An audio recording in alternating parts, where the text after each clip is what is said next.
हरिपुर नाम के गांव में कुछ दिनों से मेला लगा। माधव अपने परिवार के साथ मेला घूमने आया था। माधव बहुत ही कंजूस स्वभाव का इंसान था। उसे पैसों से बहुत ही लगाव था। वो अपने परिवार के साथ घूम ही रहा था कि तभी हाय दैया, इससे भी आवेट उठना था। अजी सुनते हो? बोलो भाग्यवान, क्या हुआ? क्यों चिल्ला रही हो?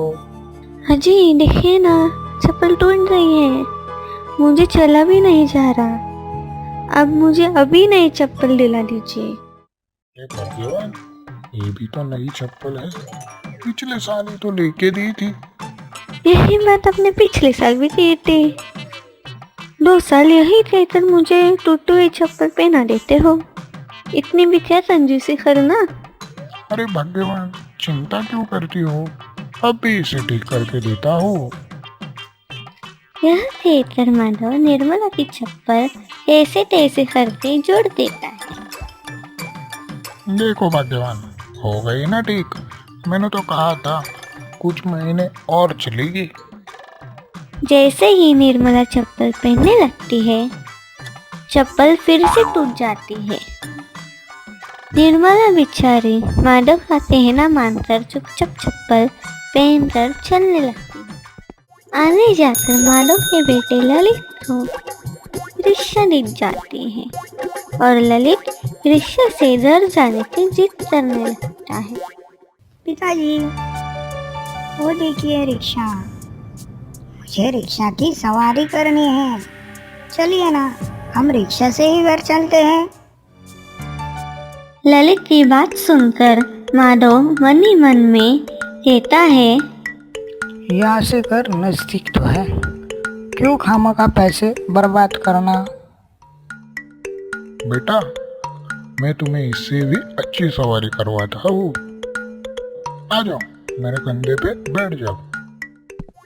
माधव ललित को अपने कंधे पे उठाकर घर की ओर चलने लगता है और इस तरह वो रिक्शा के पैसे बचा लेता है। घर आते ही निर्मला माधव को डांटने लगती है। हाय राम, इतने में क्या कंजूसी करना। मुझे चप्पल नहीं दी, इतने तक तो ठीक था, लेकिन छोटे बच्चे की तो जिद पूरी करते।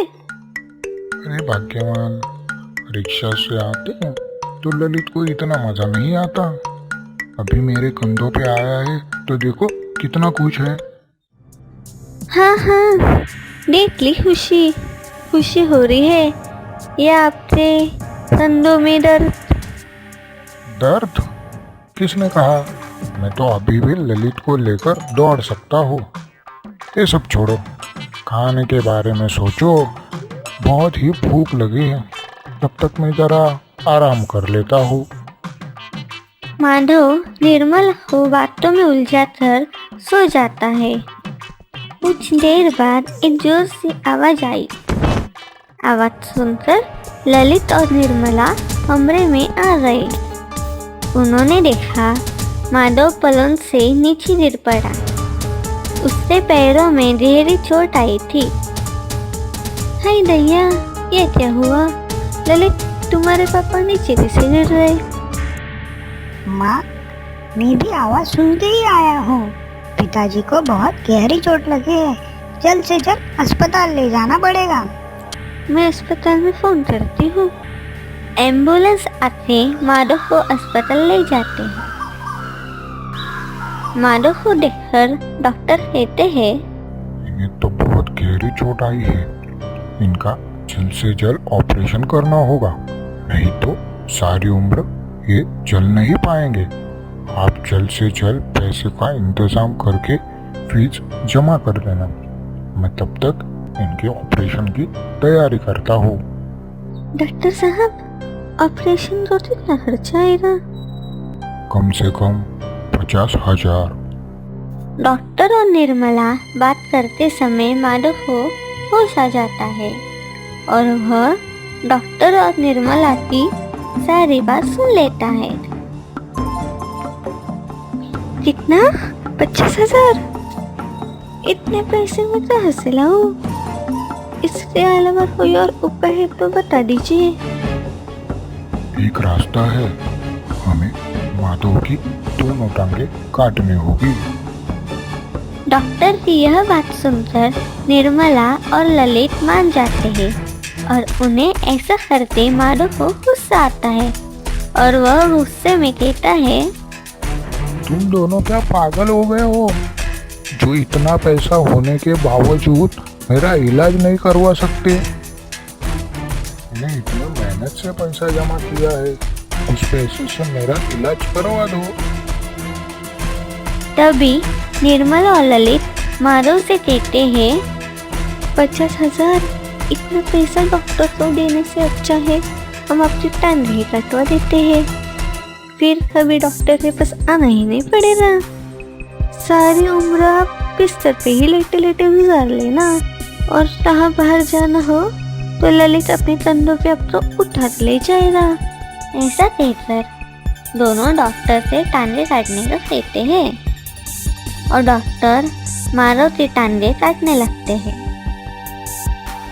कि तभी माधव जोर से चिल्लाता है और सपने से उठ जाता है।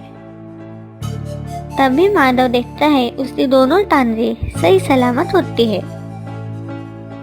माधव की आवाज सुनकर निर्मला और ललित वहां पर आ जाते हैं। क्या हुआ, अब ठीक तो हो ना? माधव निर्मला को सारी बात बताता है। मुझे माफ कर देना भाग्यवान, मैंने आज तक तुम्हें और ललित को कुछ नहीं लेके दिया है। हर वक्त पैसे बचाने के चक्कर में मैं इतना कंजूस हो गया कि तुम दोनों की खुशियाँ और ज़रूरतें कभी पूरी कर ना सका। पर अब से तुम्हें और ललित को जो चाहिए वो सब कुछ दिला दूंगा। माधव निर्मला और ललित को लेकर मेला घूमने जाता है और उन्हें जो चाहिए वो खुशी खुशी दिला देता है।